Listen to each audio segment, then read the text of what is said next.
जय श्री कृष्ण, जय श्री कृष्ण, जय श्री कृष्ण।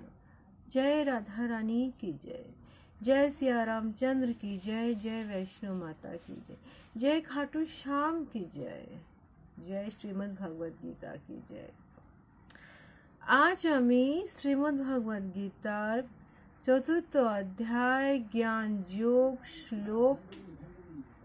শ্লোক 23 পাঠ করছি।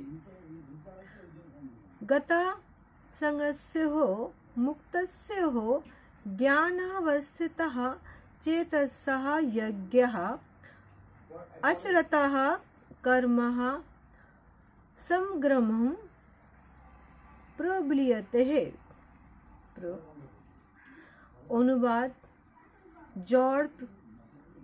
জড় প্রাকৃতিক গুণের প্রভাব থেকে মুক্ত হয়ে। এখানে ঠাকুর বলছেন অর্জুনকে জড় প্রাকৃতিক গুণের প্রভাব থেকে মুক্ত হয়, মানে তোমার মনে যেটা আছে না, এটা মোহমায়া চিন্তা, সেটা মুক্ত হয় সর্বদা শ্রীকৃষ্ণ মানে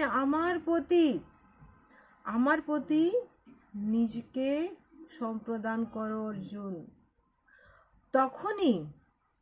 তখনই তুমি তোমার সকল কর্মের সম্পূর্ণরূপে লয় প্রাপ্ত হবা। এখানে ভগবান বলছেন কি কৃষ্ণ ভক্তিতে লাভ করে মানুষ যখন দ্বিধা দ্বন্দ্ব থেকে মুক্ত হয়, সেভাবে তুমি মুক্ত হও।